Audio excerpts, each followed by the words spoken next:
Hey everybody, this is Blake here. Just a heads up, I have a cold. I've had it for the past few days, and even though I'm on the tail end of it, I believe, it has definitely affected my voice, so if I sound off throughout the duration of this video, that is why. But today we are going to be reviewing As Above, So Below, which has to be the worst movie title I have ever heard in my lifetime. Um, it's that magnificent combination of bland. It doesn't seem like it took a whole lot of effort compiling that together. Vague. Can you tell what the movie's going to be about based on hearing the title? And forgettable. I constantly forgot what this movie was called going into it. And even when I sat down to do my written review, I had to look at IMDb just to remind myself.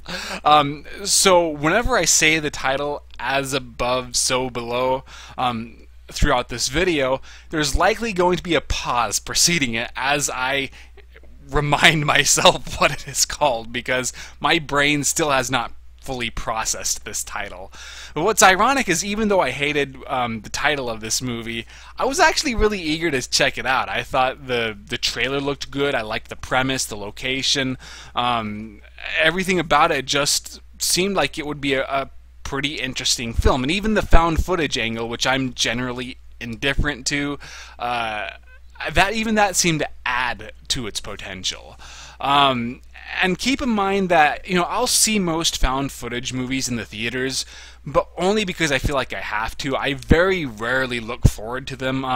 I missed, I think it was Devil's Due, and that's coming up on Netflix. I still haven't generated any interest in seeing the movie. Why not? That's my logic. But with Devil's Due, I was really kind of hyped up. Now, of course, the negative reviews put an end to that. But even then, that just dampened my expectations. So I made a strategic decision to scale down my hopes and expect a crappy movie. So if it ended up being average, then I'll be pleasantly surprised. Which is better than if I was expecting an average movie, if not a good film, and it ended up being a crappy movie in which I'd be more pissed off. So, is As Above, So Below an average movie or a crappy movie? It's pretty average. In fact, I think it's kind of amusing how with this title, As Above, So Below, it ended up being on the middle ground in terms of quality. What's strange, though, is that it actually does try. It puts a lot more effort into the story than most found footage films do. Unlike the majority of its predecessors, it doesn't coast off of cliches. It tries to break new ground. It tries to bring in conventions from other genres in order to keep things fresh. It tries to have a strong story with developing characters, and it tries to build atmosphere and effectively utilize its locations. But yet, despite all of that, it ends up going full circle and ends up just becoming another found footage flick. I'm already going to forget this one. And I think the problem is, for every big or impressive idea it has, it ends up just sort of stumbling and falling flat on its face. So, for example, I thought the plot was fairly strong for this kind of movie. It's about a group of explorers hunting for the Philosopher's Stone, and their journey ends up leading them to the catacombs of Paris, in which they find an undiscovered tunnel that leads to the Philosopher's Stone, but passes through the gates of hell in the process. That just sounds really cool to me, and I thought it was interesting at first because, I enjoyed trying to solve the riddles along with the characters, and once they get put into danger, they're actively trying to get out of it. With most found footage flicks, there isn't a whole lot the characters can do. So, like in the Paranormal Activity movies, there reaches a point where, yeah, they're going to be trying to run, they're going to try to fight, but there's really nothing they can do. They're almost resigned to their fates. But in this film, they're constantly trying to piece together all the various, or put together the various pieces of the puzzle in order to, escape and get to freedom. They're actively trying to get out of this, and I appreciated that. The problem is that there reaches a point where everything's moving so fast. They're constantly having to run instead of walk, and now their brains are working in overdrive, and it's all moving too quickly for your average viewer to keep up with. Eventually I just kind of got lost, and when they were now solving these final riddles, I was just like, oh, okay, I have to take your word for it because I just can't keep up with you. You're too smart for me. I'm talking about the characters, not the movie itself. So it started to lose me after a point. And really, though, if you think about it, this film had a lot of loose ends and possibly even plot holes.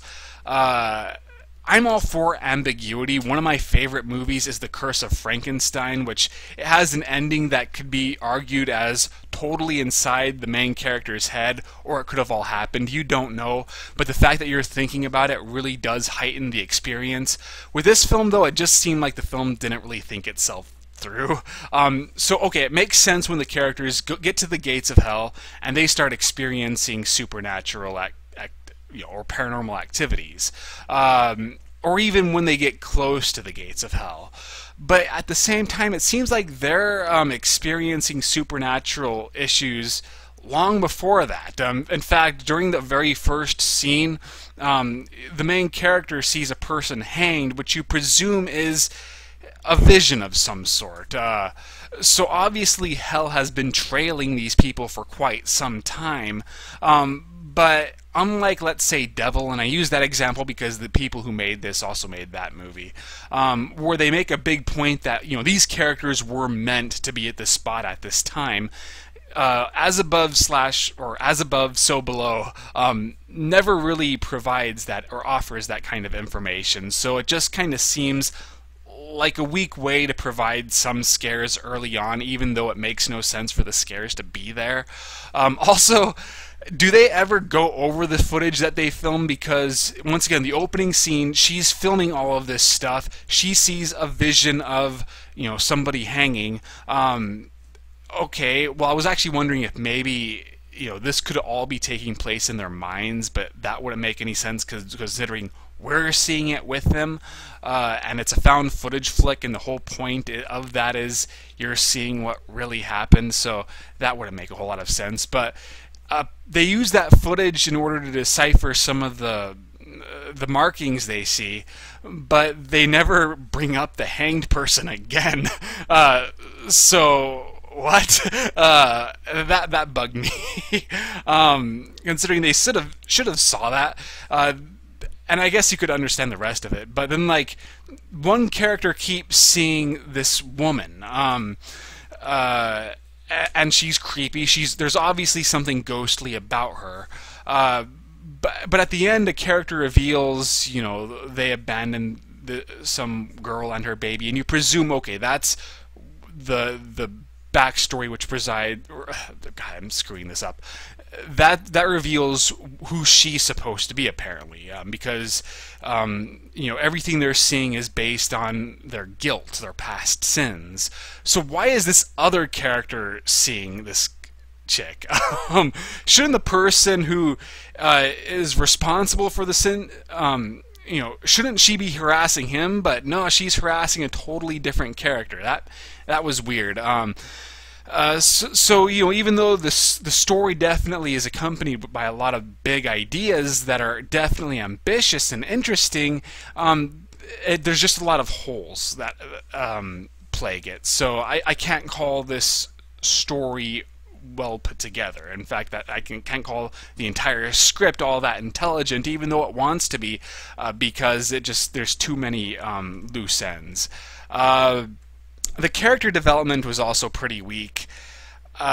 Once again, they try, but like with Devil, whether you liked that movie or not, at least like when they reveal their backstories, it means something, Suddenly the entire film zeroes in on him, as a character reveals that, he was involved in this hit and run accident, and then it's a big dramatic moment, and then it reveals to the person whose, family had been killed in that accident, and so that meant something. Whereas here, it just, once again, they just kind of briefly go over it, but there's no real emotional payoff to it. During the end, when they're just, saying, they're revealing, their own past sins that are now, coming up and affecting them. It honestly felt more like they're doing that just so they can get out of there than them feeling any kind of guilt. So I thought that was pretty clumsily handled too. But at least the acting's pretty good, much better than the found footage movies, usually have. But still, I thought the characters, despite their decent setup with them, it just didn't follow through in terms of developing them, and they end up feeling very half-baked, especially in comparison to the characters of Devil. Is it scary? It's hit or miss. Some of the jumps did get to me. It does have a decent amount of atmosphere, but then again, these locations are so naturally creepy that I'm not really sure the director deserves credit for that. But still, I thought the sound design was really good, and the lighting sometimes did, heighten the atmosphere. But at the same time, much like Devil, there are a lot of unintentionally funny moments, or I'm supposed to, flinch or scream or bite my nails when in fact I'm actually laughing at it. I think what really got to me was during the finale where she's running and she turns a corner and comes face to face with a zombie, and she just punches it. That made me lose my shit. I mean, yeah, they foreshadow, her strength by, pointing out that she's a black belt in Krav Maga, but I still couldn't help but chuckle at that. And then they reuse that same bit again, where she's coming back that same way. Once again, turns a corner, face to face with a zombie. It's just, were we supposed to take that seriously? Considering both this and Devil, I have to presume that either the director, he has his strengths, but he just can't sustain a tone when he tries to have an event that we're supposed to take seriously. It's just hard not to laugh at it. Or maybe he's trying to put a certain amount of camp value into his film. I don't know, but I don't think I'm supposed to be laughing at these very inappropriate moments. What else? There was... Oh yeah, and also I felt that it's so fast-paced during the finale that you can never really focus on the haunting imagery that As Above, So Below is trying to present.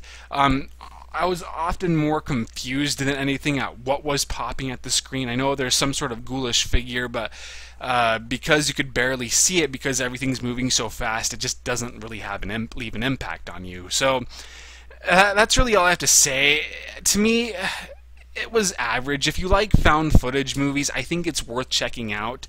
But otherwise, if you aren't a found footage fan, it's probably not worth it. If you're indifferent to found footage like I am, I'd say this is a better rental. Don't see this in the theaters.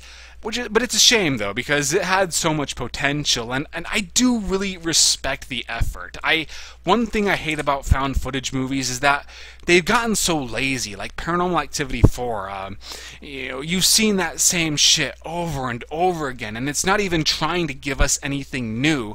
Well, at least As Above, So Below is trying, but it's just not a good enough movie to really see it through. So, check out my written review. Follow me on Twitter. Follow me on friend me on Facebook.